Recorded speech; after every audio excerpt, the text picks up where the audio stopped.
Il a fait le plus long règne à la direction du ministère de la Justice, où il a apporté de nombreuses réformes.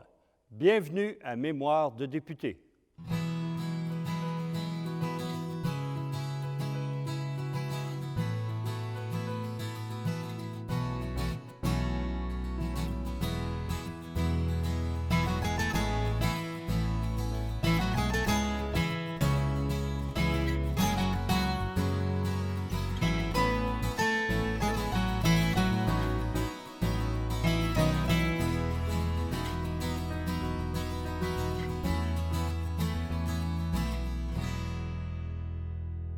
Bonjour, M. Bédard. Bonjour. Le droit de la famille, ça, c'est une chose à laquelle vous teniez dans l'opposition. Vous arrivez au pouvoir, vous l'instaurez. En quoi le Code civil devait-il être modernisé, changé?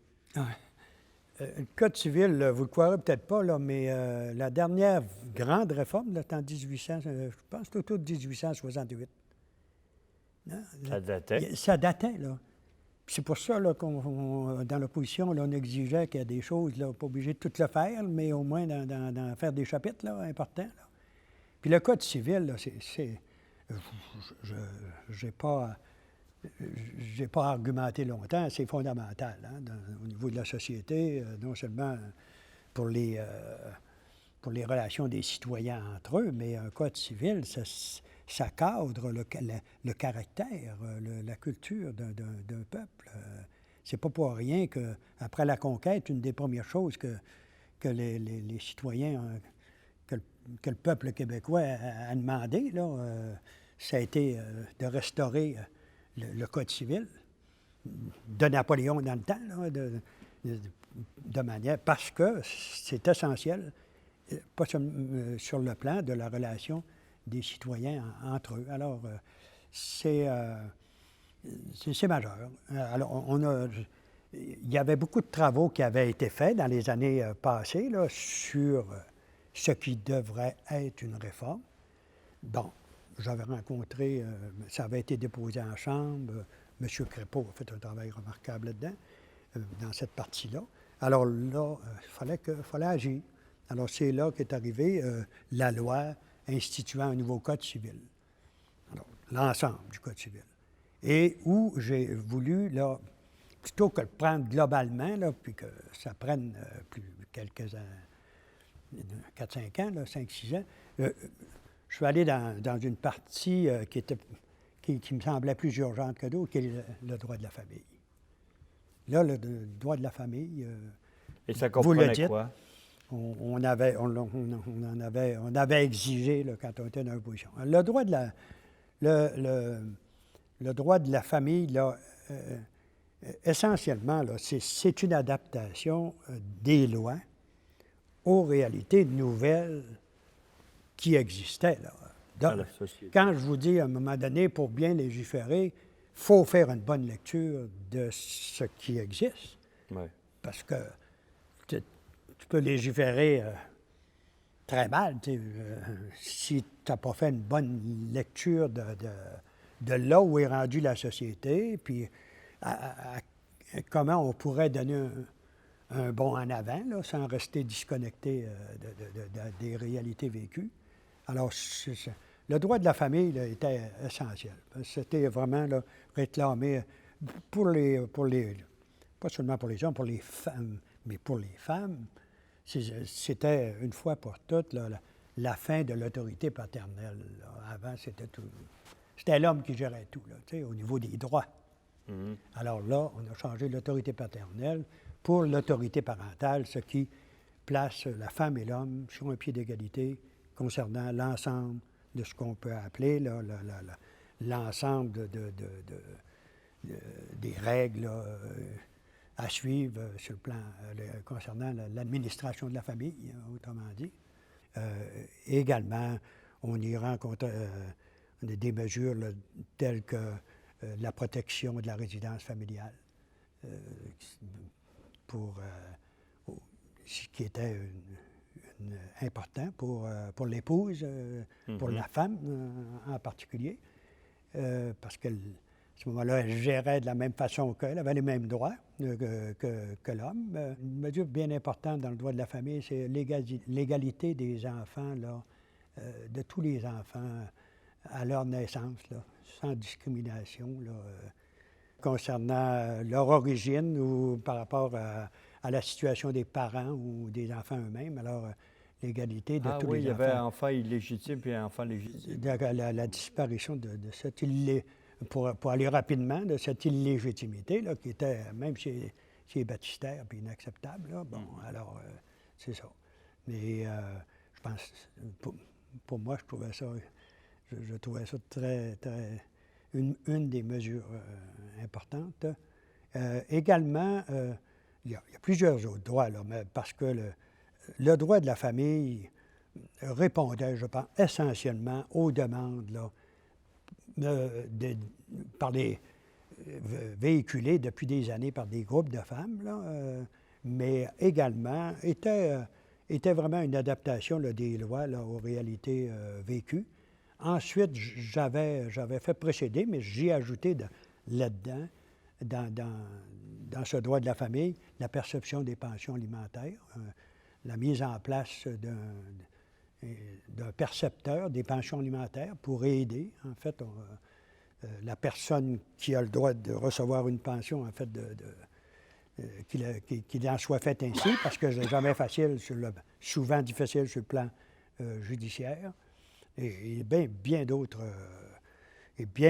mesures, mais l'essentiel du droit de la famille, c'est de faire en sorte que là, on fonctionne avec ce qui est vécu, ou ce qui devrait être vécu, là, très clairement, l'égalité de l'homme et de la femme dans la conduite de la famille.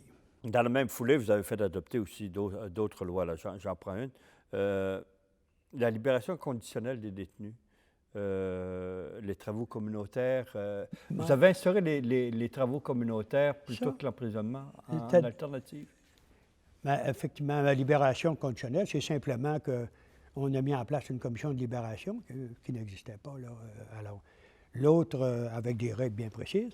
L'autre, c'est le travail c'est une politique globale de travaux, dits de travaux communautaires, que je trouvais là, qui se situait vraiment là, dans ce qu'on appelle l'humanisation de la justice, parce que sur le plan des gens qui ont affaire avec la justice, là, il y a d'une part ceux qui commettent des crimes graves et ceux qui sont irrécupérables. Et je pense que ça, il y a un discours très rigoureux là, qui doit être tenu par un ministre de la Justice par rapport aux cas graves, à des situations où on a affaire à des irrécupérables pour la société. Là. Mais ce discours, disons, ferme sur des punitions qui doivent être en fonction de la gravité des crimes. Là. Il y a aussi, il ne faut jamais oublier, qu'il y a 90 % au moins des gens qui sont accusés dans des cours, mais qui ne reviennent pas dans la justice parce qu'ils sont récupérables et ils sont réhabilitables. Donc, l'obligation d'avoir une politique de réinsertion sociale. Et une des meilleures manières de réinsérer quelqu'un dans la société, c'est de le faire travailler. D'où la loi favorisant les travaux communautaires, qui, à ce moment-là, qui s'est avéré avec des résultats extrêmement probants. Là. Je regardais des études il n'y a pas tellement longtemps là, sur le taux de criminalité au Québec, le taux de réhabilitation à partir des politiques de prévention et de réinsertion est très important. Un bon succès. Un bon succès. Un bon succès, mais il y a des erreurs en cours de route, mais ça fait partie de l'exception. Ça fait partie de la vie. La déontologie policière? Oui, ça, la déontologie policière, elle était nécessaire. Au niveau de la Sûreté du Québec, après toutes les consultations, là, naturellement, là, vraiment, là, la loi, c'était important qu'il y ait des efforts de fait pour mettre en place là, une sorte de code de déontologie pour les policiers de la Sûreté du Québec, dans le cas, parce que j'étais responsable de la Sûreté du Québec. Et ça a été une législation importante, là, on n'entrerait pas dans détail, et qui répondait sûrement aux besoins, parce que plus tard, elle va s'appliquer un peu, là, elle va s'appliquer également là, aux policiers municipaux. Et comme j'avais la responsabilité de la police, là, ça a été bien accueilli et j'ai eu une bonne collaboration des policiers, de bonnes relations avec l'ensemble de ce que je dirais la Sûreté du Québec et des corps policiers là, au Québec, parce qu'il y a beaucoup de problèmes à régler. Entre autres, si vous me permettez, là, les équipements de justice là, étaient dans un état incroyable là, de détérioration au niveau du Québec. Et on peut le vérifier là, avec Mme Ouellette, là, Roselyne Ouellette, aux travaux publics. Là, je pense que j'ai fait construire des quartiers généraux, des postes de police, plusieurs palais de justice, mais quartiers généraux et postes de police dans presque toutes les régions du Québec. Parce que ça n'avait pas de bon sens. Là. Les policiers, pour la plupart, étaient logés dans le bas des églises, là, puis après ça, ou encore dans presque des taudis. Et à un moment donné, il fallait qu'il se fasse quelque chose de radical de ce côté-là. Et c'est ce que j'ai fait là, avec une bonne collaboration de Jocelyne Ouellette. Les permis d'alcool, vous avez touché à ça aussi, hein, parce que vous avez instauré une régie. Comment ça fonctionnait avant, puis qu'est-ce que ça a changé? Bon, on a changé la fameuse commission des liqueurs là, par une loi de la régie des alcools, qui est là, sur place, avec un nombre déterminé de régisseurs, mais qui surtout fixe bien là, les règles d'acceptation au niveau des produits. Là. Puis après ça, les règles qui doivent être observées au niveau des achats, au niveau des produits. Pas trop de contrebande. Oui, je comprends. Du côté de législation, on vient d'en faire un bon bout, mais du côté politique, durant votre premier mandat, il y avait toute la préparation du référendum, le premier référendum de 80. Quel rôle avez-vous exercé là, durant cette période-là d'élaboration de la question, de la stratégie, enfin, tout ce qui a précédé le référendum? Bon, d'abord, essentiellement, là, chacun des ministres, il y en avait dans toutes les régions. On avait comme première mission, là, quand même, si on parle du référendum, là, l'administration gouvernementale, c'est une chose. Au niveau du référendum, c'était la présence dans nos régions, puis de faire en sorte, puis d'un certain nombre de comtés là, qui pouvaient s'ajouter, de manière à faire avancer, que ce soit l'organisation ou encore le membership, ou enfin la préparation en fonction du référendum. Pour ce qui est de tout le monde, au niveau des ministres, tous les ministres, d'une manière ou de l'autre, directement ou indirectement, ont influé tant sur la question que sur l'orientation de la question, autant que sur, en fait, le travail qu'il y avait à faire pour arriver à cette échéance-là, bien préparée. Régulièrement, on avait l'occasion d'en parler dans des comités. Moi, personnellement, il y avait des comités là, où il y avait beaucoup de réflexion. J'avais l'occasion de voir M. Lévesque régulièrement, comme bien des ministres, chacun passait ses messages. Mais le gros de vos efforts, c'était sur le terrain, dans votre région. Quand vous êtes ministre, là, vous êtes dans votre région le plus souvent possible, mais vous êtes beaucoup ailleurs aussi. Alors, à un moment donné. Est-ce que le contexte socio-politique était favorable? Parce qu'on se souvient du résultat. Le non l'a emporté par 60-40. je dirais deux choses là, pour commencer. Disons, le contexte politique a été rendu plus difficile. D'abord, il y a eu, en décembre, là, la démission de Joe Clark. Du gouvernement à Ottawa. Du gouvernement à Ottawa, qui, quelques mois plus tard, a été remplacé par l'élection de Trudeau. De M. Trudeau. Et par la force des choses, là, ça change la dynamique. Hein. D'ailleurs, M. Lévesque et moi, le soir, où on l'a entendu à la télévision, par après, on a eu à jaser ensemble dans un restaurant, puis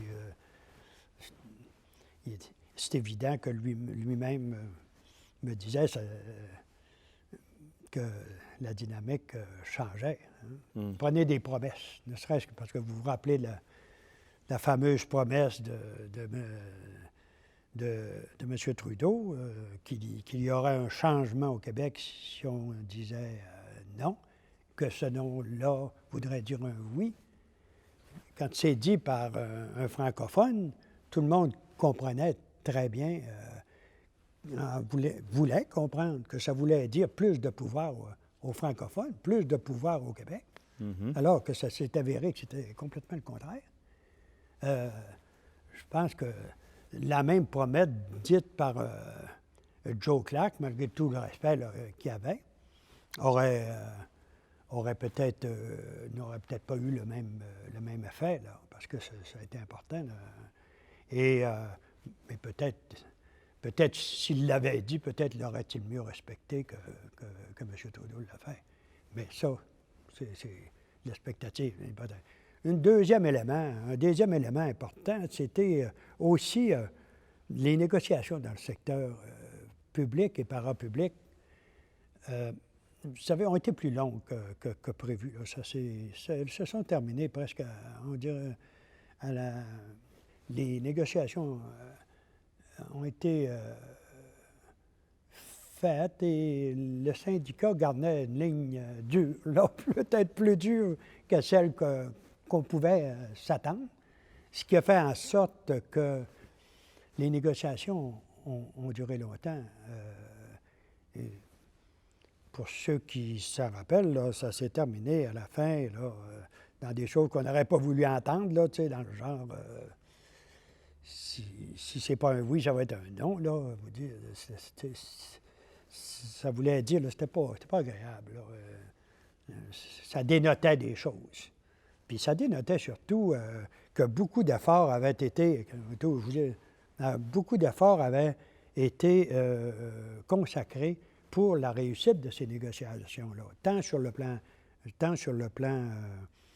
gouvernemental que sur le plan syndical.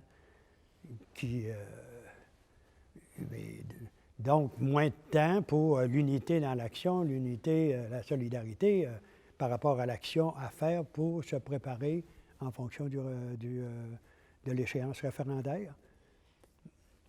Je pense que ça, c'est deux éléments qui peuvent être pris en compte. Et le moment choisi comme le libellé de la question que vous... Dans le moment choisi, M. Lévesque s'était commis déjà. Certains ont pensé que le fait que M. Clark démissionne aurait pu être une raison pour laquelle on remet le référendum. Je ne crois pas. Là. M. Lévesque s'était déjà commis sur le moment, qui est arrivé, comme je vous ai dit, alors que deux situations, négociation du secteur public et l'arrivée de Trudeau, n'étaient pas dans le portrait, en tout cas pas comme on l'imaginait. Parcourez le Québec. Venez dans la fière et grande région du Saguenay-Lac-Saint-Jean. Vous rencontrerez des centaines et des centaines de libéraux, d'unionistes ou d'autres appartenances politiques qui sont plus responsables que les dirigeants du non. Ils ont attendu la question avant de décider. Ils l'ont lue et ensuite, ils ont donné leur adhésion au oui.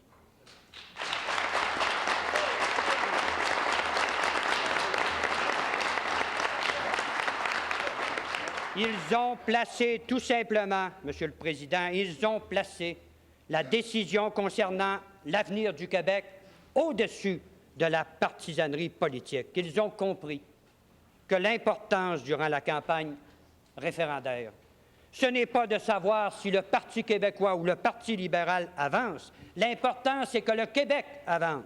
D'une façon...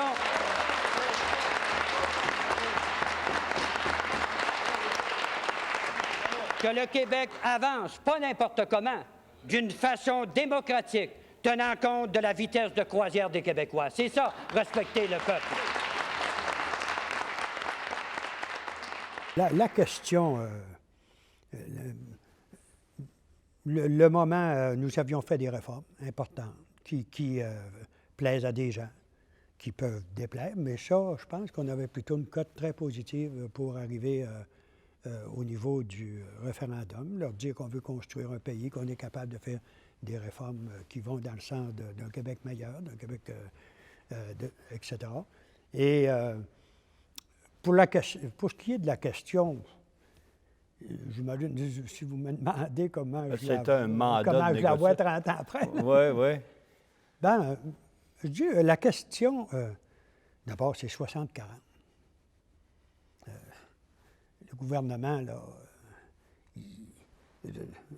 n'a pas posé la question pour recueillir le moins de votes. Je pense, certains disent que c'était rassurant. Ben, écoute, la question, faut pas minimiser la capacité d'une population de bien comprendre là, les enjeux. Vous savez, moi, en tout cas, c'est ma conviction, les Québécois, dès la fondation du Parti québécois, savent que nous sommes un parti qui veut la souveraineté.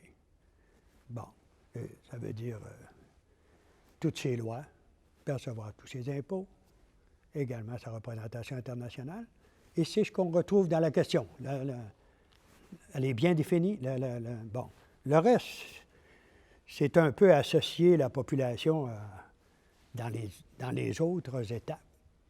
Mais je suis convaincu que la population vote toujours sur le fondamental, qui est est-ce que vous voulez que le Québec devienne un pays? M. Parizeau, dans son référendum, lui, a parlé juste d'offres d'association. M. Lévesque, c'est vrai qu'elle était longue, parlait de négocier puis de revenir, faire entériner le tout. Il associait la population là, à toutes les étapes, mais c'est pas la... Il ne faut pas s'imaginer là, que la formulation de la question là, empêche une population de voir ce qui est fondamental et de voter sur le fondamental. Mm-hmm. Cette défaite-là au référendum ne vous a pas empêché de remporter l'élection suivante un an plus tard? Non, pour moi, là, vous me demandiez tout à l'heure les leçons qu'on peut tirer de ça, là, les circonstances, on en a parlé, mais je réalisais, c'était ma conviction, mais que le véritable adversaire, le grand adversaire de la souveraineté, c'est la peur. Et c'est toute la facilité que peuvent avoir les adversaires de créer la peur ou l'insécurité qui, à un moment donné, peut empêcher un peuple de prendre une décision définitive. C'est très ravageur. Et Dieu sait que, pour qui se rappelle du référendum, là, toutes les peurs qui ont été faites de toute nature, c'est incroyable si on avait à en faire la liste, là, jusque dans les personnes âgées, puis etc., en passant par toutes les classes de la société. Et M. Lévesque, ça fait ressortir, quand M. Lévesque dit un homme informé est un homme libre, mais une population informée aussi, c'est une population libre. Donc, l'important, l'arme principale pour gagner le référendum, pour gagner éventuellement aussi, là, à quelque moment que ce soit, c'est l'information de la population sur ta démarche. Et ne te demande pas d'imaginer tous les détails de ce que ce sera, mais au moins d'être capable, d'une façon générale, de l'informer sur la manière dont ça va se dérouler, quelles sont les conséquences dans tous les secteurs d'activité, etc., tout ça. Et la peur c'est vraiment notre adversaire, là, qu'elle prenne le visage de parti politique, ça, c'est une chose. Mais essentiellement, c'est ça. Puis moi, j'ai jamais cru là, qu'à un moment donné, une publicité géniale ou une organisation, une idée fantastique, géniale, va nous faire gagner un référendum. Non. C'est un travail de base concernant l'obligation d'informer, de militer, puis de voir les gens. Et de contrer cette peur-là. C'est ça, et de rester connecté avec leurs craintes. Parce que si tu ne restes pas connecté avec eux, comment peux-tu les rassurer? C'est eux qui se déconnectent à un moment donné, si tu n'apportes pas les réponses. Vous savez, au niveau dans la région du Saguenay-Lac-Saint-Jean, là, on n'est pas nés souverainistes, là, quand même. Là.